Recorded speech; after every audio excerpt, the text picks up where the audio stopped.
दोस्तों, इंग्लैंड के खिलाफ मैनचेस्टर टेस्ट मैच में टीम इंडिया के बल्लेबाजों ने दिखाया कि टेस्ट मैचों में ड्रॉ का भी एक अलग रोमांच होता है।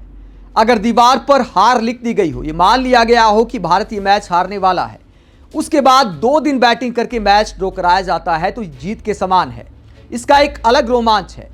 वीडियो में बात करेंगे इंडिया के टॉप 5 फेमस ड्रॉ के बारे में, वो मुकाबले जिनमें मान लिया गया था कि भारतीय टीम हारने वाली है, लेकिन उन मुकाबलों में भारत के बल्लेबाजों ने अपने जीवट से इतिहास लिख दिया। मैंने पिच के हिसाब से, हालात के हिसाब से, टीम कॉम्बिनेशन के हिसाब से रैंक किया है इन टॉप 5 मुकाबलों को।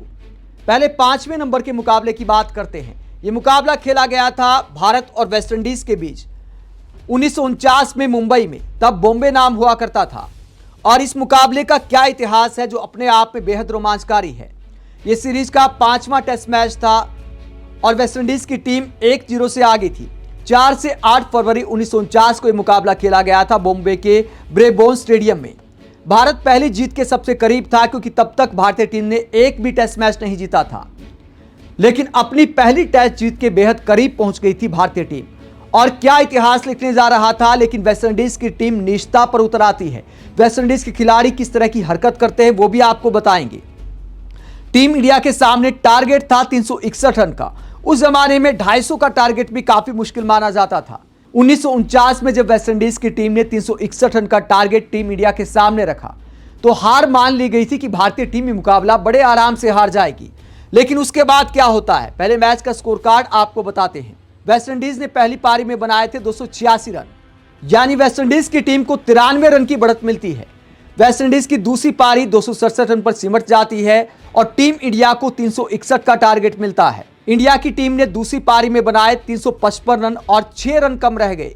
2 विकेट बाकी थे और मैच ड्रॉ हो जाता है, लेकिन यह आराम से ड्रॉ नहीं हुआ। भारत की दूसरी पारी में रूसी मोदी ने 86 रन बनाए थे, लाला अमरनाथ ने 39 रन बनाए थे और विजय हजारे ने बनाए थे सबसे ज्यादा 122 रन। दबाव में कमाल की बैटिंग की थी भारत के बल्लेबाजों ने और जीत के करीब पहुंच गई थी टीम इंडिया। जब टारगेट मिला था तो हार तय नजर आ रही थी, लेकिन जब वेस्टइंडीज की हार तय नजर आने लगी, ये लग रहा था कि भारत अपना पहला टेस्ट मैच जीत सकता है।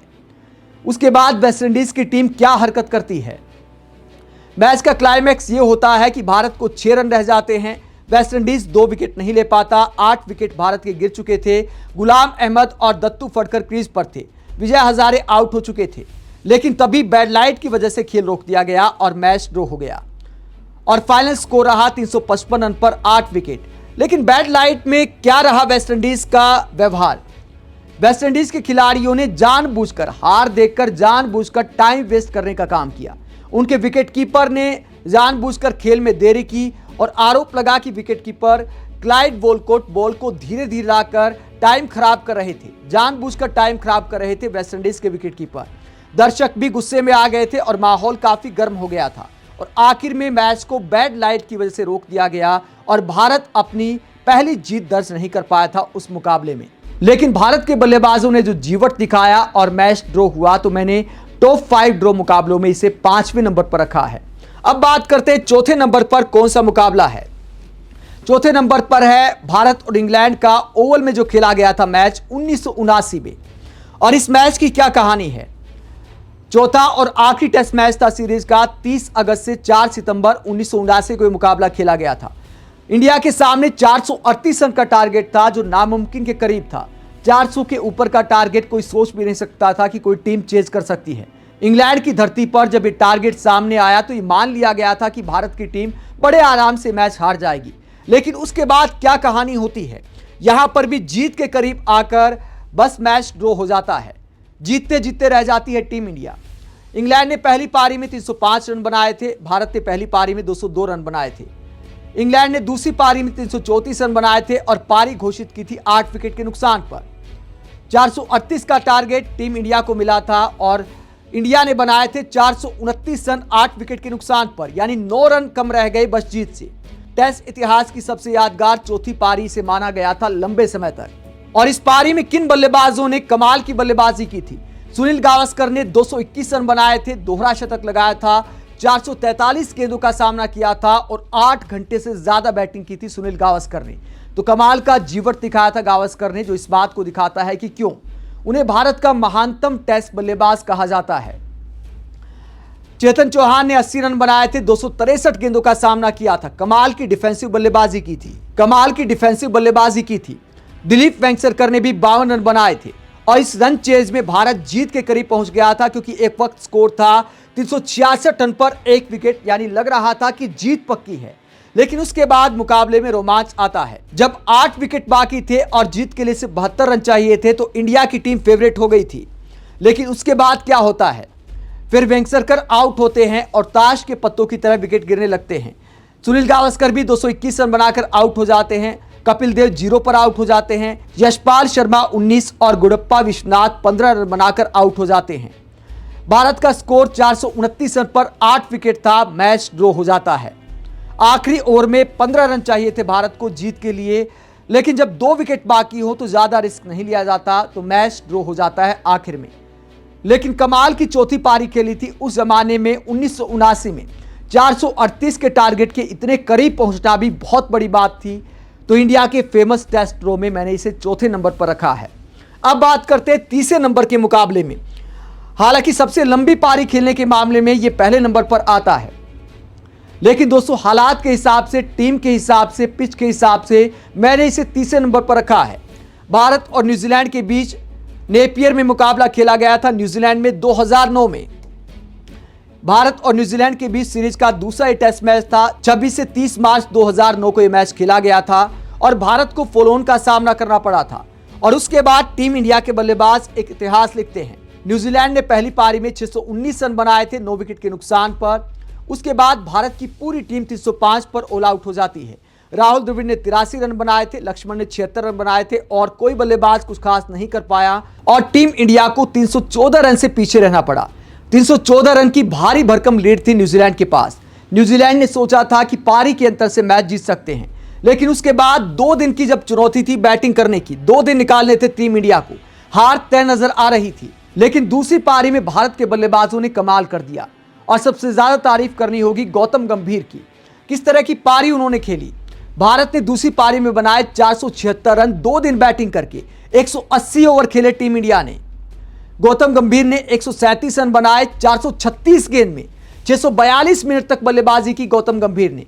10 घंटे से ज्यादा वो क्रीज पर रहे और एक तरह से दीवार बन गए थे न्यूजीलैंड के लिए। न्यूजीलैंड के गेंदबाज थक गए लेकिन गंभीर नहीं थके। तो कमाल की बैटिंग की गंभीर ने। उनके सबसे यादगार शतक में से एक माना जाता है हार बचाने के लिए। राहुल द्रविड़ ने भी 62 रन बनाए थे दूसरी पारी में। 220 गेंदों का सामना किया था। सचिन तेंदुलकर ने भी 64 रन बनाए थे, 131 गेंदों का सामना किया। वीवीएस लक्ष्मण ने 124 रन बनाए, 212 गेंदों का सामना किया। युवराज सिंह ने 54 रन बनाए 63 गेंद में। लेकिन युवराज जब क्रीज पर आए तब तक तो मैच का नतीजा तय हो चुका था, ड्रॉ पक्का हो चुका था। लेकिन दोस्तों भारतीय बल्लेबाजी ने दिखाया कि अगर जीवट हो तो नामुमकिन को भी मुमकिन किया जा सकता है। टाइम के हिसाब से देखा जाए, ओवर के हिसाब से देखा जाए तो भारत का यह सबसे मैराथन प्रयास था मैच को ड्रॉ कराने के लिए। लेकिन दोस्तों यह भी हकीकत है कि पहली पारी में भले तेज गेंदबाजों को मदद मिल रही थी, लेकिन नेपियर में वो पिच बल्लेबाजी के लिए आसान हो गई थी। मैच जैसे जैसे आगे बढ़ता चला गया, इसीलिए पिच के हिसाब किताब को देखते हुए और बल्लेबाजों के कद को देखते हुए आप इस बल्लेबाजी लाइनअप में नाम देखिए। गौतम गंभीर, राहुल द्रविड़, वीरेंद्र सहवाग, सचिन तेंदुलकर, वीवीएस लक्ष्मण, युवराज सिंह, इस तरह के कद्दावर बल्लेबाज टीम में थे। इसलिए मैंने इस ड्रॉ को 3 नंबर पर रखा है। भले टाइम सबसे ज्यादा बिताया भारत के बल्लेबाजों ने मैच ड्रॉ कराने के लिए, लेकिन हालात को देखते हुए, टीम को देखते हुए, पिच को देखते हुए इस प्रयास को मैंने तीसरे नंबर पर रखा है।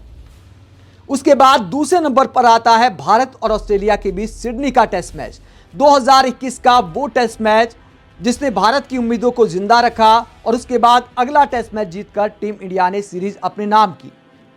सिडनी में बेहद मुश्किल चुनौती थी। अश्विन के सामने, हनुमा विहारी के सामने 5 विकेट गिर चुके थे। पिच गेंदबाजों की मददगार थी। बहुत मुश्किल था बैटिंग करना। बहुत सारी गेंद शरीर पर खाई, हनुमा विहारी ने भी खाई, अश्विन ने भी खाई, लेकिन हौसला नहीं गिरने दिया और मैच को ड्रॉ कराया। किस तरह का स्कोर कार्ड था उस मैच का। भारत और ऑस्ट्रेलिया के बीच सीरीज का तीसरा टेस्ट मैच था बॉर्डर गावस्कर ट्रॉफी का। सीरीज 1-1 से बराबरी पर थी। 7 से 11 जनवरी 2021 को मुकाबला खेला गया था। इंजरी की काफी समस्या थी टीम इंडिया के सामने। विराट कोहली भी घर लौट आए थे। बहुत सारे खिलाड़ी इंजर्ड हो गए थे। हनुमा विहारी एक टांग पर मैच ड्रॉ कराते हैं। ऑस्ट्रेलिया के खिलाड़ी लगातार स्लेजिंग कर रहे थे, लेकिन फिर भी भारतीय टीम ने हार नहीं मानी। ऑस्ट्रेलिया ने पहली पारी में 338 रन बनाए थे, भारत ने पहली पारी में 244 रन बनाए थे। ऑस्ट्रेलिया ने दूसरी पारी 312 के स्कोर पर घोषित की और टारगेट दिया 407 रन का। दूसरी पारी में टीम इंडिया ने 334 रन बनाए, 5 विकेट के नुकसान पर 131 ओवर तक बैटिंग की। वो पिच बल्लेबाजी के लिए बिल्कुल आसान नहीं थी। चौथी पारी में चौथे दिन का खेल खत्म होने तक भारत का स्कोर था 98 रन पर 2 विकेट और पांचवें दिन की शुरुआत में ही रहाणे आउट हो जाते हैं। 102 रन पर 3 विकेट स्कोर हो जाता है। उसके बाद ऋषभ पंत तूफानी बल्लेबाजी करते 97 रन बनाते 118 गेंद में, यानी ऋषभ पंत जीत की तरफ जा रहे थे। लेकिन जैसे ही पंत आउट होते हैं फिर मैच बचाने का चैलेंज सामने आ जाता है। ऋषभ पंत और पुजारा ने 148 रन की पार्टनरशिप की थी। पंत बल्लेबाजी कर रहे थे तो लग रहा था कि जीत हो सकती है, लेकिन पंत के आउट होने के बाद मैच बचाने का चैलेंज सामने आ जाता है और उसके बाद पुजारा जब आउट हो जाते हैं तो लगने लगा था कि ऑस्ट्रेलिया की टीम बड़े आराम से मैच जीत जाएगी। चेतेश्वर पुजारा 77 रन बनाकर आउट होते हैं। 205 गेंदों का सामना उन्होंने भी किया था और बहुत सारी गेंद पुजारा ने भी अपने शरीर पर खाई थी। पंत और पुजारा जब आउट होते हैं तो स्कोर था 272 रन पर 5 विकेट और 135 रन जीत के लिए बाकी थे, यानी एक मुश्किल चुनौती थी टीम इंडिया के सामने मैच बचाने की। जीत इसलिए नहीं सकते थे क्योंकि हनुमा विहारी की हैमस्ट्रिंग में खिंचाव था। ज्यादा बल्लेबाज पीछे नहीं थे, टेलेंडर्स ही बच गए थे। एक जडेजा को छोड़कर बाकी सिर्फ गेंदबाज बचे थे। ऐसे में टीम इंडिया के सामने था मैच बचाने का चैलेंज और वहां पर हनुमा विहारी बल्लेबाजी करने आते हैं। हैमस्ट्रिंग में खिंचाव के चलते दौड़ नहीं पा रहे थे, लेकिन एक टांग पर खड़े हो जाते हैं और क्या कारनामा करते हैं। हनुमा विहारी और अश्विन ने 62 रन की पार्टनरशिप की। गेंद कितनी खेली वो आप देखिए, 259 गेंदों का सामना किया। हनुमा विहारी ने रन तो बनाए सिर्फ 23, लेकिन 161 गेंद खेलने का काम किया। पैर में चोट थी, दौड़ नहीं पा रहे थे, लेकिन विकेट पर टिके रहे। अश्विन ने 39 रन की पारी खेली, 128 गेंदों का उन्होंने भी सामना किया।